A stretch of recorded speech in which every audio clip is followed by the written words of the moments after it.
फहरिस्त तरीका एक है, दूसरा तरीका इज़हार उसूल का तरीका। ये आपने दिमाग में भी, इसको बोलेंगे लिस्टिंग मेथड और रूल मेथड। कितने तरीके हैं बोलेंगे? दो। इस तरह से अगर आपको एक सवाल दिए 20 तक के जुफ्त आदात का सेट लिखिए, तो आप 20 तक बोले अलग, मैं होना बोल के 2 अलग अलग किस्म के सवाल दिया। तो आपने क्या करना है, 20 तक के आदात बोले तो ए सेट को एक नाम रखना।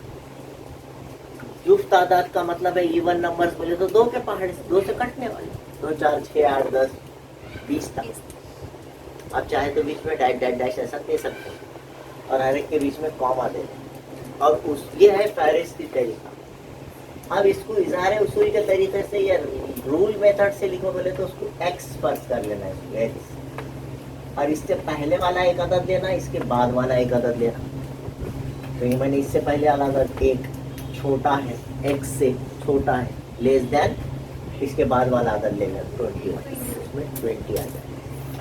अब यहाँ दूसरे सवाल में क्या बोला, 10 से छोटे आदाद, मतलब 10 नहीं आएगा उसमें। यहाँ तक बोले तो सब आएंगे, 20 तक 20 भी आएगा उसमें, लेकिन 10 से छोटे का मतलब 10 नहीं आएगा। ये थोड़ा सा जुमले को फिराया गया, तो 1 3 5 7 9 आ गया इसमें। और वही काम करेंगे आप, एक्स बोलो, वाई फर्ज कर सकते, पी फर्ज, कुछ भी फर्ज कर सकते, स्मॉल लेटर फर्ज कर लेते। इससे पहला आदत लेना 0, less than x, less than इसके बाद का आदत। जो सेट में दिख रहा बड़ा आसान सा तरीका है इज़हार उसूल के लिए, मैंने बहुत आसान तरीका बनाया हुआ। और भी दूसरे 3 4 तरीके से इसको लिख सकते हैं, लेकिन सबसे आसान ये। कुछ मुश्किल दिख रहा है? नहीं। तो एक्स ये ताक अदद है, आगे लिख देना क्या है।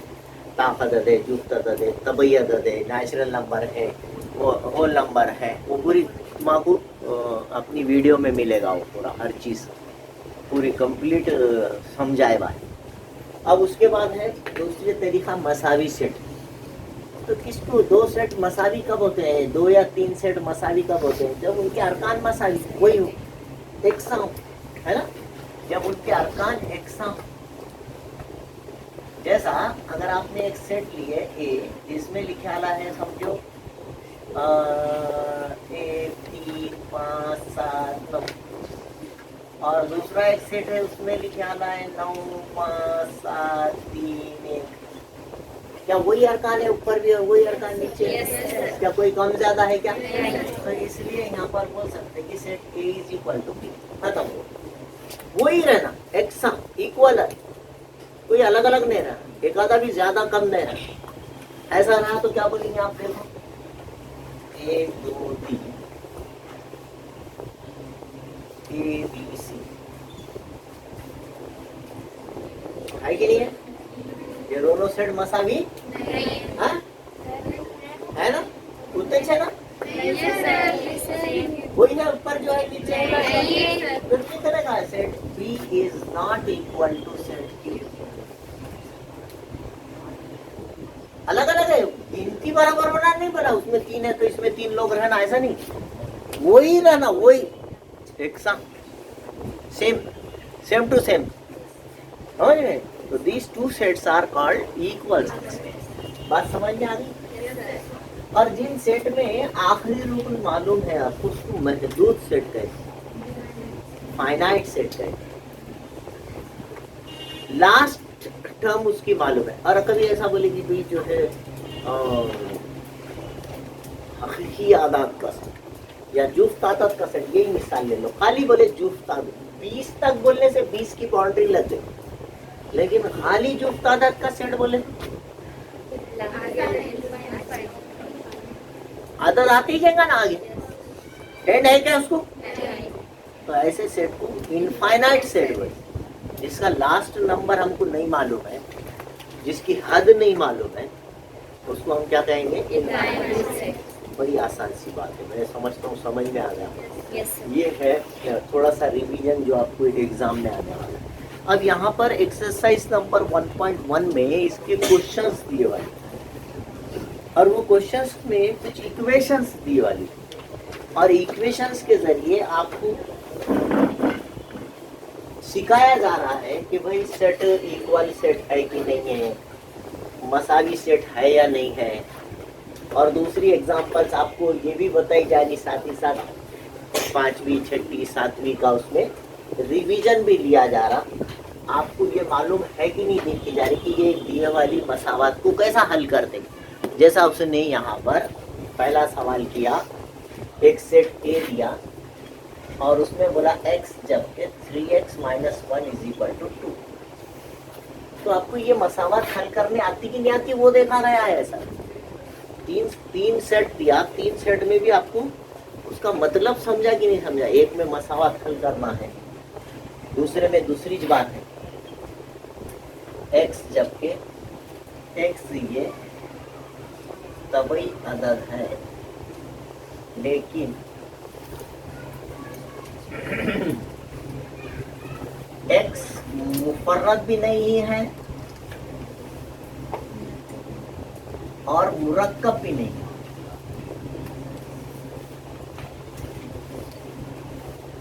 ऐसा बोला, x मुफर्रद अदद भी नहीं है, मुरक्कब अदद भी नहीं। मुफर्रद अदद का मतलब रहता जो किसी दूसरे के पहाड़े में नहीं आता। जैसा 2 है, किसी के भी पहाड़े में नहीं आता, खाली 2 के पहाड़े में जाता। 3 है, किसी के भी पहाड़े में नहीं आता, खाली 3 के पहाड़े में जाता। 1 के पहाड़े में तो सब आते हैं, वो छोड़ दीजिए। जैसा 5 है, किसी के भी पहाड़े में नहीं आता 5। 7 है, किसी के, ये मुफर्रद अदद प्राइम नंबर्स कहलाते। और मुरक्कब अदद किसको बोलते हैं? जो किसके पहाड़े में आता है। जैसा 4 है, किसके पहाड़े में आता? 6 है, किसके पहाड़े में? समझ में? जो किसके पहाड़े में नहीं आता उन्हें प्राइम नंबर मुफर्रद। और जो किसी के पहाड़े में आता है ओके। और ऐसा आदत कौन है जो किसके पहाड़े में नहीं आता, ना मुफर्रद है ना मुरक्कब है।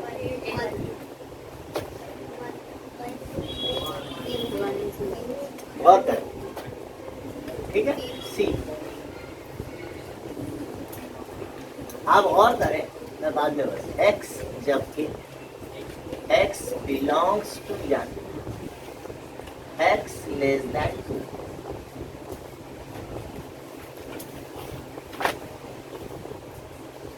तो पहला मसावत है जिसमें मसावी की अलामत आ गई, उसको अपन हल कर सकते। याद रखें, जिसमें इक्वल टू की साइन आ गई उसको इक्वेशन बोलते, मसावत बोलते, उसको हल करना पड़ता। तो पहले को हल करेंगे अपन, माइनस सेट ए को हल करेंगे। तो क्या दिया वाला है लिख लेना, 3x - 1 = 2। तो 3x = 2 + 1 होगा, ये -1 इधर। हल करने का मतलब क्या रहता, x को अकेला करना, उसके साथ जो है उसको उधर भेज देना, ना उधर जाओ उधर जाओ।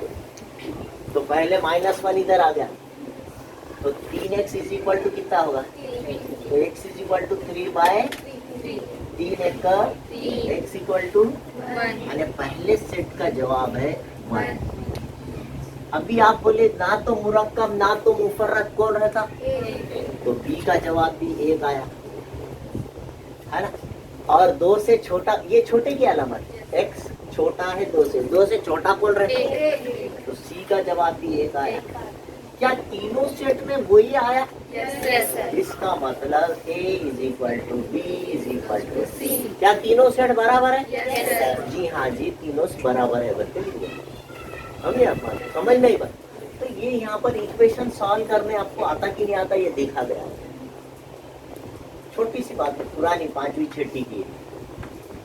आप x को हल करने का, x जबकि 3x - 1 उधर गया +1 हुआ, तो 2 और 1 3 हुआ, 3 के बटे में 3 गया, 3 एक 3 ऐसे।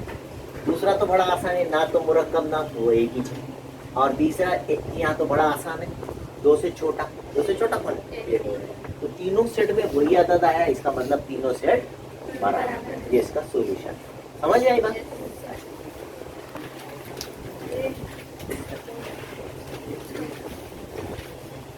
खाली सेट का मतलब ये है, एम्प्टी सेट का मतलब ये है कि जिस सेट में कोई भी रुकन ना हो, जिस सेट में कोई भी रुकन ना हो। अब जैसा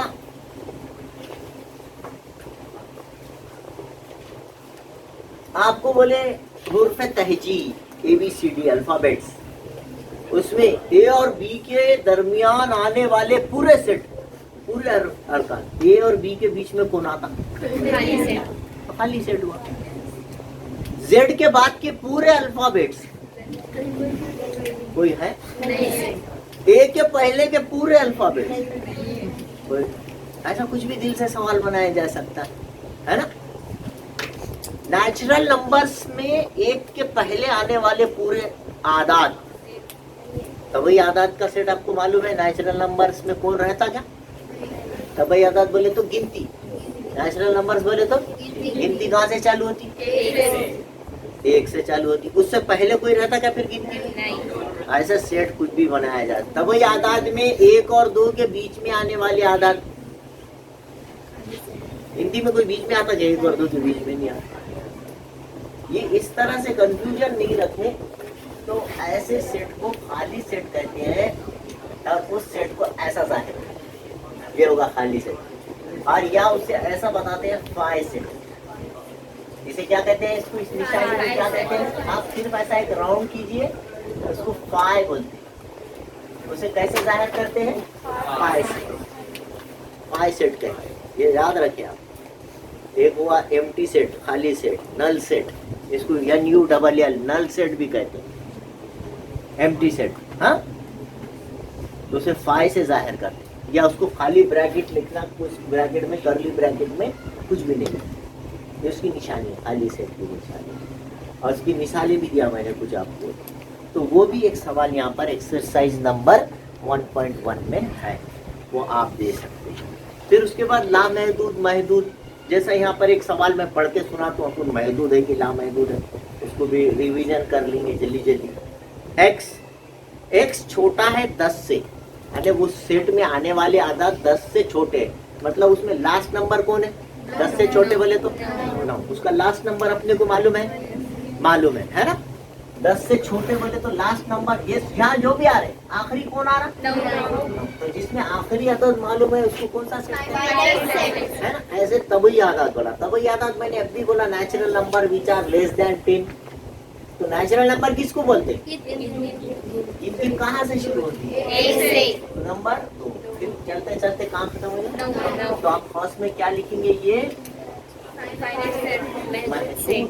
फाइनाइट है। ये आपने घर पे देख लेना है, ये पूरी पिछली वीडियो में है, ये सबक पढ़ाते वक्त जो वीडियोस बनाए थे उसमें है। हाँ? और अगर नहीं मिला तो आप कॉपी में देखिए, आपकी कॉपी में भी पढ़ा हुआ है, आप रिवीजन करें और समझ लें। दूसरा सवाल है यहाँ पर, set B y is less than -1। y ये सही अदद है, y ये इंटीजर है, इसको बोलते हैं इंटीजर, सही अदद है।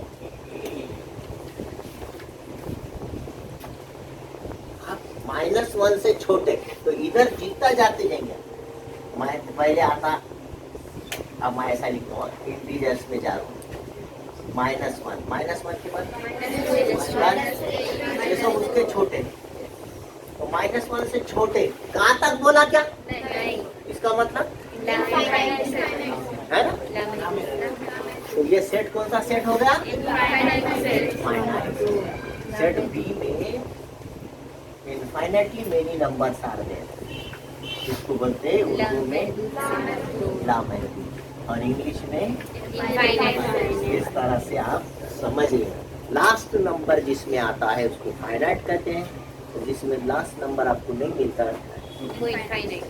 फिर एक नंबर आ रहा, फिर एक आते ही जा रहे नंबर, तो है ना, जो खत्म नहीं होता कहीं तक, उसको लामहदूद इनफाइनाइट कहते हैं। ये तमाम चीजें वेन खाके के जरिए भी अपन बर्दाश्त करते। जैसा अगर आपको ये कहा जाए कि एक वेन डायग्राम बनाइए, तो बड़ा आसान रहता। वेन डायग्राम बनाइए, आप कोई भी सेट दिए, समझो आपको एक आधी मिसाल दे दिया और उसकी वेन डायग्राम बनाओ बोले, क्या बनाओ बोले? मैं उसकी एक मिसाल ले ले रहा हूँ यहाँ से, एक आधी मेरे को मिसाल मिल गई तो मुझको भी अच्छा दिखेगा, बहुत तुमको भी अच्छा दिखेगा, मेरे को भी अच्छा दिखेगा, है कि नहीं? वेन डायग्राम लिखे आपको,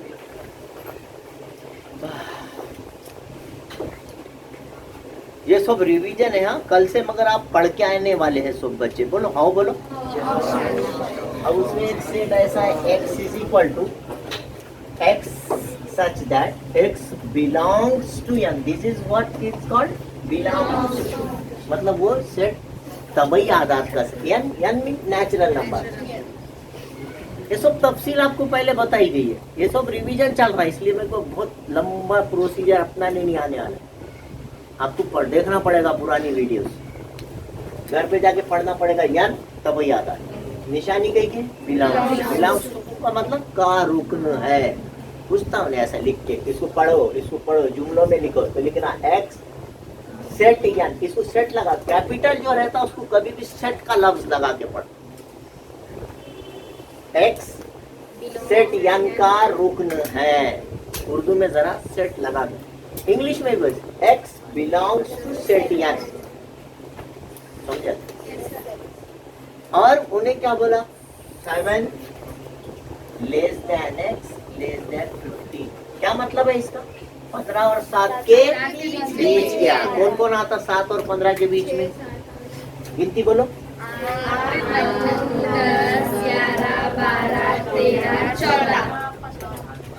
15, 16, 17 तो बातें आए।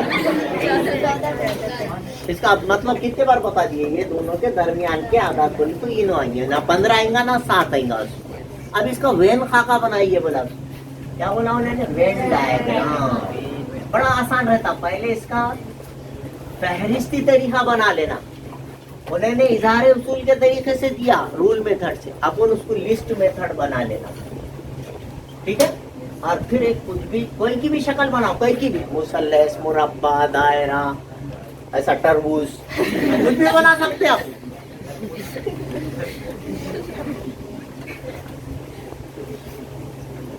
मतलब जरा अच्छा बनाओ, हाथ से मत बनाओ।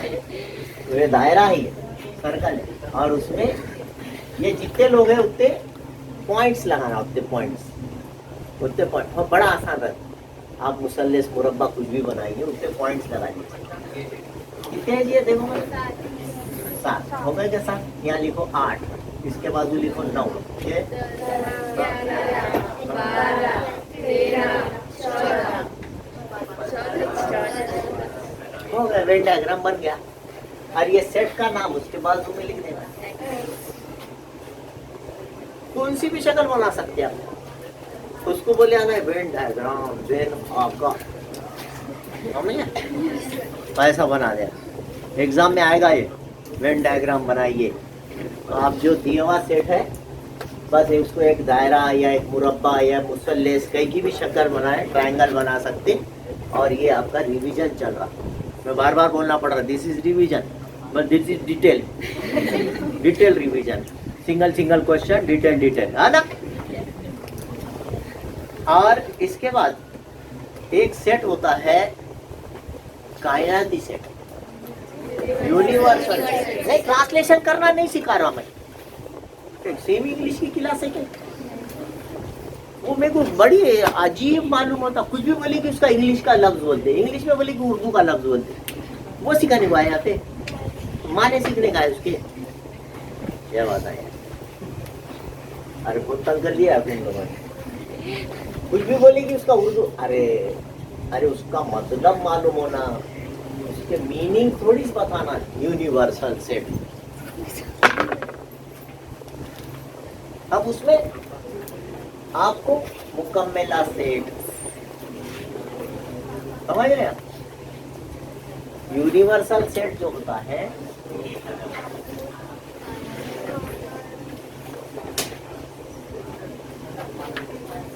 इसको आफाकी सेट भी कहते हैं।